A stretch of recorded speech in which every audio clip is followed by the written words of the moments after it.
Kuwait में जहरा के अंदर हाल ही के 2 महीनों में अभी जो लेबर के साथ जो जितने भी फूड डिलीवरी वर्कर्स हैं या फिर दूसरे जो कोई काम पे जाते हैं अंधेरे के टाइम में, तो जिनको लूटा जा रहा है, जिनसे दिनार लिए जा रहे हैं जबरदस्ती, कोई पुलिस वाला बन के आता है, कोई कुछ बोलता है, तो इस टाइप से अब एक आदमी को पकड़ा गया, कुवैती आदमी को रात के टाइम में उसको घूमते हुए पकड़ा गया। घर से बाहर निकला, जैसे ही वो जा रहा था उसको पकड़ा गया, पूछताछ हुई, उस पर शक हुआ। उसके बाद में उसको जारा से ताइमा पुलिस स्टेशन लेके गए और पूछताछ हुई तो पता चला कि उसने अब तक 2 महीनों में 10 ऐसे मामले किए, जिसमें कि 7 तो बड़े 3 छोटे मामले किए हैं उसने 2 महीनों में, जिसमें कि फूड डिलीवरी करने का काम करने वाले लेबर के लगभग ज्यादातर मामले हैं इसमें। तो उसको पकड़ा गया, 10 मामले उसने कबूल किए, तो लोगों को डरा धमका के दिनार लूटने वाला आदमी पकड़ा गया, कुवैती आदमी को पकड़ लिया गया।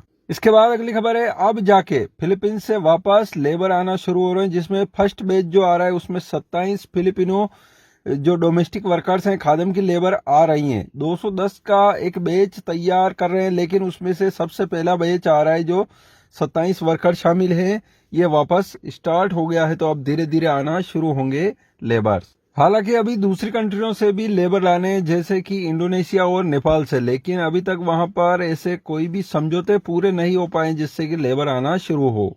कुवैत में अभी देखा जाए तो धीरे धीरे हाल ही में जो समुद्र में कई सारे जहाज उड़ाए जा रहे हैं जो सामान इधर उधर लाने का काम करते हैं, जिससे कि कुवैत के अंदर भी लगभग 30% कीमतें बढ़ी है। जो सामान बाहर से आता है कुवैत में, बहुत सारा कुवैत में इतना नहीं है खाने का सामान, क्योंकि खेती कम की जाती है, इसीलिए एक तरह से शिपिंग कॉस्ट बहुत ही ज्यादा बढ़ गई है, जिससे कि सामान महंगा हो गया। था इस तरफ ध्यान देना चाहिए कुवैत का, ये एक तरह से सोच विचार है कि अब खेती की तरफ, ताकि फार्मिंग की जाएगी तो सामान बहुत सा यहीं से पैदा हो जाएगा, तो बहुत ही कम लाना पड़ेगा बाहर से। तो अब खेती की तरफ ध्यान देने के लिए कहा जा रहा है, ताकि आने वाले टाइम में जो कीमतें हैं खाने पीने की चीजों की वो स्टेबल रहें।